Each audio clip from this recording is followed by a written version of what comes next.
So, with all that being said, let's jump into Red River. And Texas took Oklahoma to the woodshed. This game went how I think a lot of people thought it would, to the sense that Texas was dominant. I don't know that a lot of people that weren't heavily biased towards the burnt orange thought it would be 49-0. Dillon Gabriel didn't end up playing in this game. Quinn Ewers was wheeling and dealing the entirety of the day, and Oklahoma is just down bad. We're going to talk about what this means for both programs going forward, but some of the keys to this game, talking about what Bijan Robinson had to do going into the game, I was expecting him to step out there and be the guy that really led the charge for Texas, because there has been conversations around Bijan Robinson dating back to last year about him being a guy in the Heisman Trophy race, about him being a really high NFL draft pick. And in this kind of scenario, you need your running back to set the tone, where you have a young quarterback stepping in. It's his first full-length start for 4 quarters. I mean, I know he started against Louisiana Monroe. I know he started against Alabama. But in a moment that really could have been very, very big and very dangerous for Texas, with an Oklahoma team seemingly on their last breath, for Bijan Robinson to take so much off Quinn Ewers' plate and be the catalyst for this offense. He's got an NIL deal for some mustard, but he brought the sauce yesterday. That's cringy, I know, but it's the truth. Bijan Robinson over 120 yards, and it just changed the entire complexion of this game for a couple of reasons. First, Texas was able to just live in comfortable situations. Look at the numbers. They were 10 of 15 on third down. You don't go 10 of 15 on third down living in 3rd and 8, 3rd and 9. You're living right around 3rd and 3, 3rd and 2, 3rd and 1. Much more convertible situations for your offense. And that only happens when the run game's operating effectively, like Bijan Robinson allowed it to. On top of that, what Bijan Robinson did for the pass game cannot be overstated. Those of you that know Steve Sarkisian and kind of know what he does offensively, first off, he's a wizard, like a Hogwarts grad. Dude's just nice with the playbook. But so much of what he does is predicated on getting that run game going.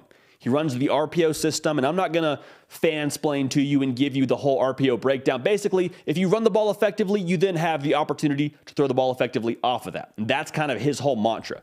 So once Bijan Robinson got going early, those windows for Quinn Ewers, that green grass for the wide receivers, it was just there for the taking. And you saw on that touchdown, 3 or 4 of those linebackers for Oklahoma, they jumped up right away, 1 to 2 yards.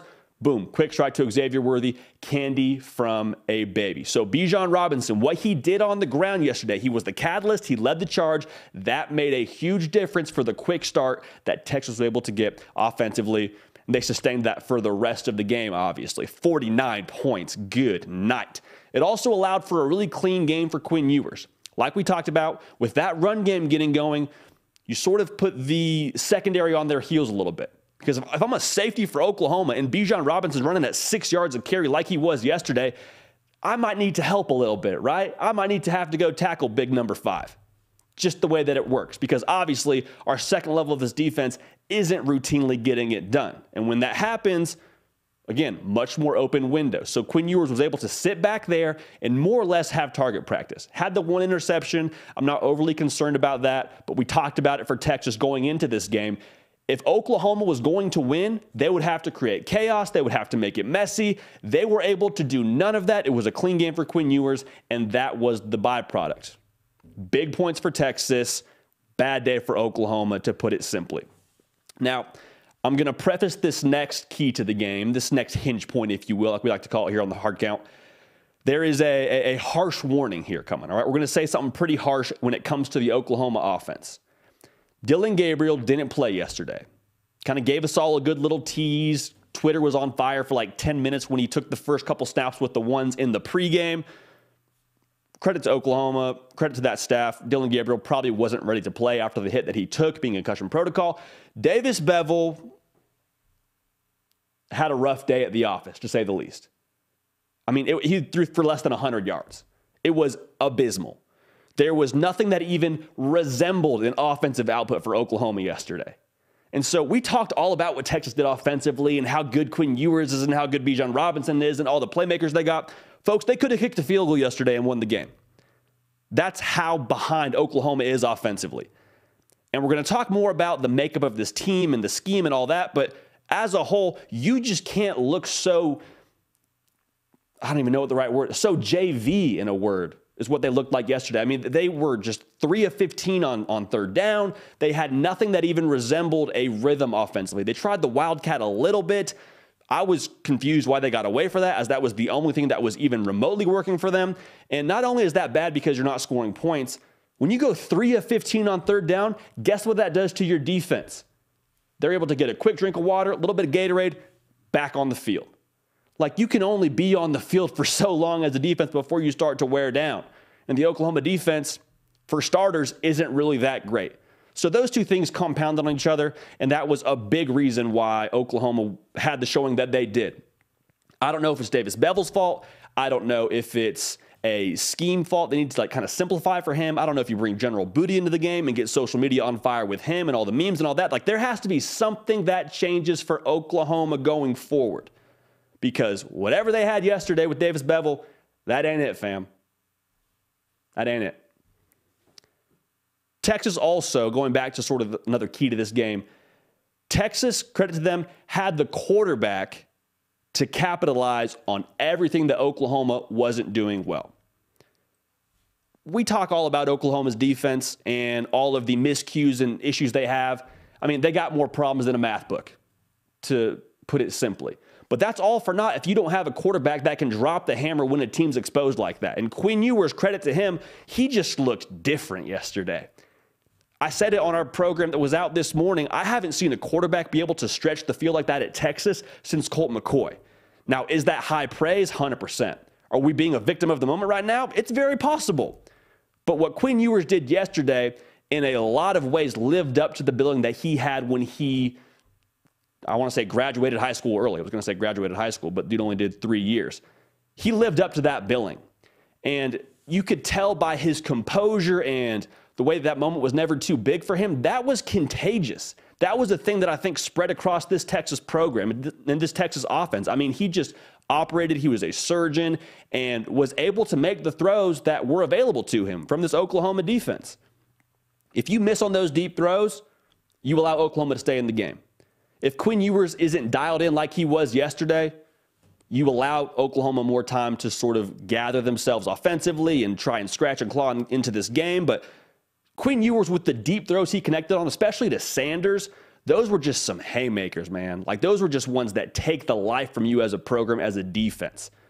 Quinn Ewers being able to capitalize the way that he did and the composure he showed yesterday in a huge game, and what, again, could have been a very dangerous spot for Texas, told me a lot about what this program can be with him behind the wheel. So let's zoom out a little bit here. Let's just kind of take a second and put this game to the side. Where are these programs at after this game? I want to start with Oklahoma because I think that is the more interesting piece right now. Because if you watch this program, you know we felt very good about Oklahoma coming into the year for reasons that I think we still feel good about for the future. Maybe not this year, but for the future. Because you look at this defense and you say, oh my gosh, dude. If you were to sit down with Brent Venables and say, my guy, what is going on? You turn on the tape and you're like, what are we doing over here on defense? What's going on in the secondary? I promise you, Brent Venables would say, it's not the defense that I coach. That's not the defense that's not how I draw it up. It's not my assignment kind of football. Same thing with Jeff Lebby. You turn on the tape, have him go through the offense with you, and then you compare it to what's on the field. Two vastly different pictures. So what do I mean by saying all of this? The defense and the offense that you're seeing right now at Oklahoma, I promise you, Brent Venables and Jeff Lebby do not claim, they do not endorse. What they're doing right now in Norman is not something that either of these coaches would say that they would put their name next to, in the sense that, yeah, that's what we think is a solid representation of what we want to do offensively or how we draw it up. You just have guys not on the same page. And there's a lot of conversation around maybe they're worn down, maybe they're tired, maybe it's too much for them. I don't know what it is. But evidently, it's going to take some time to bake. It's going to be a revamp under Brent Venables.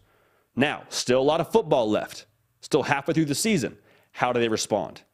Seems like we've been asking that question the last 3 weeks for Oklahoma. You hope they can get it together. But I just want to see some bite from them right now. Because in the future, you would imagine with how good these coaches are and given their credentials, where they've done it successfully before, they'd be able to get it together. Maybe that's a strong assumption. That's how we're rolling right now. But everybody talking about fire Lebby, this Brent Venables thing isn't working. Just relax for a second. Just hang on. This isn't them. This isn't the thing that they're preaching. They're not signing off on what's going on the field. Give it some time. It's going to be a revamp. For Texas, we talked about it this morning. This could be a new Texas because there were several things that I saw from this game that I haven't seen from Texas in the past. The first of which being Texas in the past, they played down to the level of competition. Everybody and their mother knew that Oklahoma was down bad heading into this game. The spread was 7. Most people would tell you they expected Texas to win by more than that. We did on this program. Texas of the past would have sort of played around, played down to how Oklahoma was. It's a rivalry game. The emotion gets the better of them. That wasn't the case yesterday. They showed up at the office, went to work, clocked in, clocked out, 49-0, give us that gold hat, we're out of here. We haven't seen Texas be that businesslike in a really long time. Second thing I was impressed with from Texas, they checked a box they were supposed to check. Last season, they weren't doing that. Look at Kansas. Look at that game a season ago. That was their one nail-in win. Hey, we're going to get that win, kind of get some morale back. Took an L. Look at the second half of a lot of games they played the rest of the way last year. Up at half, took an L. They checked the box they were supposed to check. They beat an Oklahoma team that was down bad, took care of business. The teams that end up progressing and doing good things in November and eventually December and January, they check the boxes they're supposed to check. Hadn't seen that from Old Texas. Saw that from them yesterday. Finally, there was an edge from Texas. There was an edge that I don't think we've seen in a really long time from them. And it may not show up in the stat sheet. You might have to go back and watch the film. You might have to go and look at guys that did it without the football. Jordan Whittington is a phenomenal example of this. On Keelan Robinson's touchdown, they threw him a swing pass. Jordan Whittington's out front blocking, just deleting defensive backs. Just absolutely control, alt, delete, out of the frame. Done. Thanks for playing. When your receiver does something like that, when your receiver's playing with that kind of an edge, that kind of mentality, I promise you that's not just a Jordan Whittington thing. Like, obviously, he's one of their leaders, but that is not just a Jordan Whittington thing. That's program-wide. And that's, again, something that I don't think we've seen Texas have an edge like that in a long time. So, are we reading into this too much? Sure, maybe so. But in this game itself, if you want to just silo this game, this was a Texas team that we haven't seen really since Mack Brown was coaching. Now, will they get Mack Brown kind of results? Are they going to win a national championship? Are they going to win the Big 12? The Big 12 is obviously a huge toss-up. National championship is not going to happen this year. But for the steps they're taking under Sark in year 2, you're starting to see some proof of concept. You're starting to see some ROI on the culture that we've heard so much about being re-pieced together. So again, Texas dominates the Red River, 49-0. They go home with a gold hat. Hey y'all, thanks so much for watching. Subscribe to the channel here to make sure you don't miss an episode of The Hard Count. Also be sure to check out other videos on the On3 YouTube channel.